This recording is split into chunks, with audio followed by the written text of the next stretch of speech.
I'm going to share with you the absolute worst vitamins for the brain, and not just any brain, but specifically the brains of older adults. Now, this is very important because stroke is one of the leading causes of death in people over 65 years old, and it can strike silently overnight, even in the healthiest looking older adults. And by the way, that's most of us, right? We think we're healthy until something happens. And what's even scarier is that stroke can happen even in the absence of traditional risk factors such as smoking, a poor diet, physical inactivity, or other things that we typically associate with stroke risk.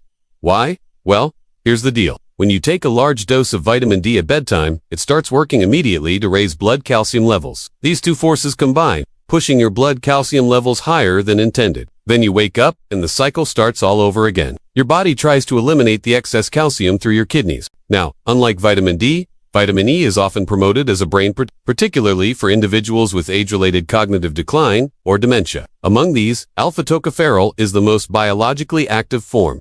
Let me explain. Vitamin E acts like a blood thinner, preventing blood clots by interfering with platelet aggregation and the coagulation cascade. Platelet aggregation is basically the clumping together of platelets, which is an important part of the blood clotting process. The blood leaks out of the vessel, causing damage to the surrounding brain tissue. An 81-year-old woman with a history of atrial fibrillation, which is a common risk factor for stroke, was on warfarin to prevent blood clots. If you're taking higher doses, especially those above 100 IU, you need to be under close medical supervision. And I've covered two of the most concerning ones, vitamin D and E.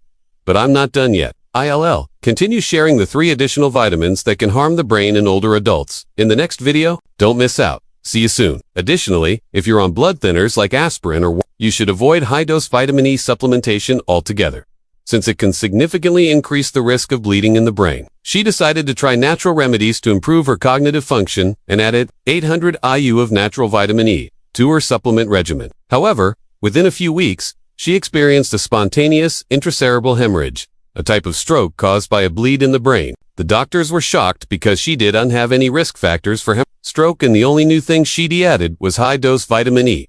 And unfortunately, the longer this goes on, the greater the risk of permanent brain damage. Vitamin E stops this clumping, making it harder for your blood to clot and increasing the risk of bleeding. Now, when it comes to supplementation, older adults need only about 15 milligrams or roughly 22 international units per day. However, some individuals take much higher doses, especially those with certain conditions or who want to prevent cognitive decline. Some studies even suggest that it can help prevent Alzheimer's disease.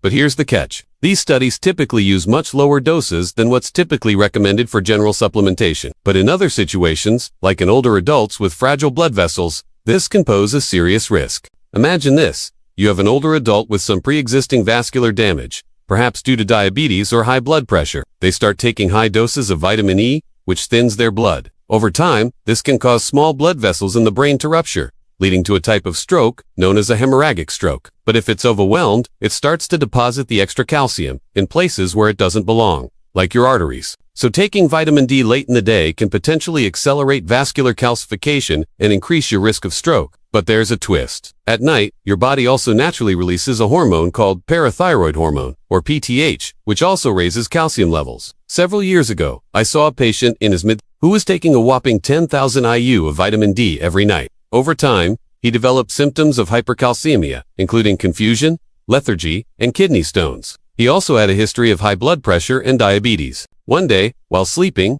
he suffered a stroke. His family found him unresponsive in the morning and rushed him to the hospital. Unfortunately, he never regained consciousness and passed away a few days later. An autopsy revealed that he had multiple areas of calcified plaque in his brain, suggesting that vascular calcification due to hypercalcemia played a role in his stroke. Now, under normal circumstances, these mechanisms are balanced, but when you add high doses of vitamin D into the mix, it disrupts the equilibrium. In fact, there are certain vitamins that when dosed to high or taken at the wrong time can literally increase your risk of stroke, brain bleeds, or even dangerous spikes in blood pressure while you're sleeping. Well, let's start with number 1 on my list. Vitamin D. But how does this make sense? I mean, vitamin D is essential for bone health, immune function, and overall well-being. Many people realize they already have sufficient levels of vitamin D in their system, because our bodies can store it for months. Once you know your levels, you can adjust your intake accordingly. Generally, unless you're deficient, your daily intake should not exceed 2,000 international units, and it's best to take vitamin D in the morning rather than at night to avoid interfering with your body's natural calcium regulation. Well, Let me explain. When you take high doses of vitamin D, usually more than 10,000 international units per day, it can lead to a condition called hypercalcemia, which means you have too much calcium in your blood. Now, normally, your body tightly regulates calcium levels, but when you overwhelm it with excessive vitamin D, the balance gets tipped. Now, vitamin D is often referred to as the sunshine vitamin because our skin synthesizes it when exposed to ultraviolet radiation from the sun. As the calcium levels rise, they can start to affect various systems in your body, including your arteries. You see, as the calcium accumulates in the walls of your arteries, it makes them stiffer and narrower, which is a hallmark of atherosclerosis, a major risk factor for stroke. This process is known as vascular and it basically accelerates the progression of cardiovascular disease, increasing the likelihood of a stroke. However, many people, especially those in colder climates or who have limited sun exposure, take supplements to maintain adequate levels of vitamin D. But here's where it gets really interesting. Now, I know you may be thinking, wow, what kind of vitamins could possibly do that? Taking high doses of vitamin D has been linked to an increased risk of stroke, especially in older adults. Here's how it works. Vitamin D increases the absorption of calcium in your gut, causing a gradual buildup of calcium in your bloodstream. But that's not all. It gets worse. Taking vitamin D at night can compound this problem. Imagine this. You take your vitamin D at night, and then your body's natural PTH release occurs a few hours later. To drive this point home, let me share a case study with you. So what's the solution here? Well, first of all, get your serum 25-hydroxyvitamin D levels checked, so you know where you stand. Alright, moving on. Let's talk about vitamin E. Vitamin E supplements usually come in two main forms, but here's the thing. Taking high doses of vitamin E, especially in combination with anticoagulant drugs like warfarin, has been associated with an increased risk of bleeding, particularly in the brain. Now, this can be beneficial in some situations, like if you have a history of blood clots, it's like having a leaky faucet that suddenly bursts. Let me share a case study with you. So what's the takeaway here? Well, for older adults, a daily intake of 15 milligrams or 22 IU of vitamin E should be sufficient. And remember, the key to preventing problems with vitamins is knowing which ones might be harmful and why. 2 fat-soluble vitamins that can dangerously build up in your body if you take too much are vitamin A and vitamin B6. And today, I'm going to reveal how these nutrients can cause serious problems in the nervous system. Let's start with vitamin B6. The toxic effect of this nutrient involves the peripheral nerves. This is the network of nerves that connect the brain and spinal cord to the rest of the body. Specifically, excess B6 accumulates in these nerves and strips away their insulation, which is called myelin. This results in a broad spectrum of symptoms, ranging from numbness and tingling to burning pins and needles and muscle weakness. This type of nerve damage is called peripheral neuropathy, and it can be difficult to reverse. Let me illustrate this point with an actual case study. I previously treated a 76-year-old gentleman named Mr. Jenkins who developed severe nerve damage in his feet. He told me that he took 200 milligrams of vitamin B6 every single day for several years. That's 10 times the upper limit of 20 milligrams recommended by the Institute of Medicine. This high dose of B6 caused irreversible peripheral neuropathy. As a result, he developed a debilitating condition where even walking a few steps required the use of a cane for support. Unfortunately, most doctors don't realize that B6 can accumulate in the body because it's not water-soluble. So they often overlook this nutrient as a potential cause of nerve damage. Just remember that B6 is not considered toxic at doses below 2 to 10 milligrams per day when obtained from food and supplements combined. But it's crucial to check the labels of any nerve support or similar formulas as these typically contain high concentrations of B6. Now let's discuss another fat-soluble vitamin that can also cause serious problems. Vitamin A, unlike B6, vitamin A toxicity primarily affects the brain and spinal cord. More specifically, it causes an increase in pressure inside the skull called intracranial pressure. This occurs when fat-soluble vitamin A builds up in various tissues and organs, including the liver, and then gradually raises the pressure of the cerebrospinal fluid that surrounds the brain and spinal cord. Consequently, this can lead to a host of neurological symptoms, including severe headaches, nausea, vomiting, and even vision loss. In some cases, it can mimic a stroke. Now, this condition is known as pseudotumor cerebri, which literally means false brain tumor. Let me explain why it's called that. Years ago, a 79-year-old woman named Ms. Simmons came to my clinic complaining of persistent headaches and blurred vision. She had taken 10,000 IU of vitamin A daily for the past 5 years. At the time, she was taking a daily multivitamin containing 5,000 IU of A, along with a separate supplement providing another 5,000 IU.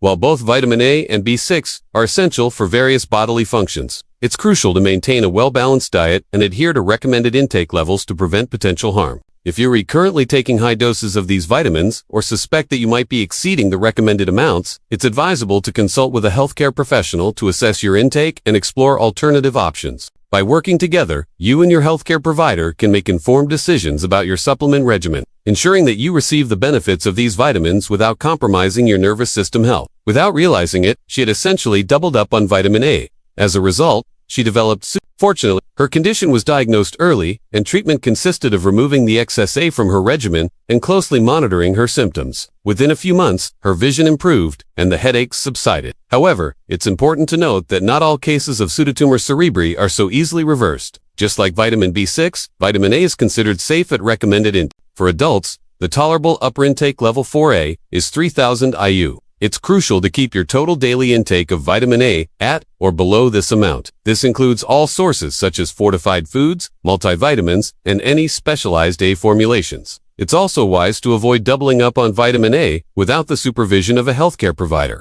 In summary, excessive intake of fat-soluble vitamins can have detrimental effects on both the peripheral and central nervous systems. To see the complete list of all the vitamins and minerals that are toxic in excess, go to this video. I put it up right here. I'm a family physician. Let's talk about a vitamin that can cause a spike in your blood pressure, even a type of stroke. It is a well-known fact among doctors who take the time to actually read the prescribing information that is vitamin B3 can cause a significant spike in your blood pressure when you take it. But here's the thing. Most doctors don't really know how this works, and they don't know what the antidote is. So let me tell you. You see, niacin causes a very significant and profound vasodilation, meaning it opens up your blood vessels so your blood pressure goes down. Well, first of all, the recommended daily allowance for niacin is 14 to 16 milligrams. So taking anywhere from 14 milligrams up to 50 milligrams a day is probably going to be quite safe for most people. However, anytime you go above that, you need to be very careful, and you also need to watch out for the flush-free or extended-release formulas of niacin, because these can still raise your blood pressure significantly.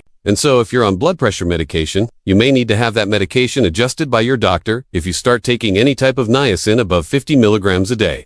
That's good. That's why people take it for high cholesterol and high blood pressure. But you can eat a real food that has niacin in it and all the other B vitamins and all the other nutrients that go along with it. But ultimately, try to get all your vitamins and minerals and nutrients from real, nutrient-dense food. That's the best way to protect your brain function and your independence as you age. This is the doctor. I'll see you next time. And it won't have this dangerous side effect. You can eat a boiled egg every day. A boiled egg will give you protein, healthy fats, and also some of the B vitamins and choline and other nutrients that are very, very important for your brain and your heart health. Half an avocado will give you healthy fats, steady carbohydrates, and a lot of fiber. That helps to stabilize your blood sugar. Then you can have some blueberries, which are loaded with antioxidants that help protect your brain from oxidative damage and inflammation. And then drink plenty of water to stay hydrated. This simple meal plan can help you avoid taking dangerous megadoses of a vitamin that can actually make you have a stroke. But within an hour after taking it, there's a rebound effect where your blood vessels constrict or tighten back up again. And that sudden spike in blood pressure puts stress on your heart and your vessels, and it can cause something called a transient ischemic attack or a mini stroke. It's like a little bitty stroke that usually lasts only a few minutes, but it can be very, very serious, and it can resolve by itself in a few minutes. Or if you have other risk factors for stroke, it could potentially turn into a major stroke. Now, I've seen this many times in the elderly, especially when they're taking high doses of niacin, typically over 2,000 milligrams per day. Let's look at a case study. This is a real patient that I saw just recently. This is an 82-year-old gentleman. We'll call him Mr. Miller. Mr. Miller was taking a multivitamin and then also some additional B vitamins because he had some cognitive issues, and the B vitamins were supposed to help his memory. Well, the B vitamins were in a tablet, and each tablet contained 100 milligrams of niacin, and so he was taking 2 of those tablets every single day, plus 1 more niacin tablet that was 500 milligrams once per day. That's a total of 2,000 milligrams per day of niacin, and he would get dizzy in the mornings. And then one morning he had a brief kind of mini stroke, a TIA, a transient ischemic attack. And when I asked him what he'd been doing differently, that's when we found out about the niacin. Now, what should you do if you're taking high doses of niacin? Now, what can you do instead? Well, there's not a pill that I can recommend that's going to give you all the nutrients that niacin gives you. Here's my closing message. Please respect your vitamins, just like you respect your medications. Read the label, talk to your doctor,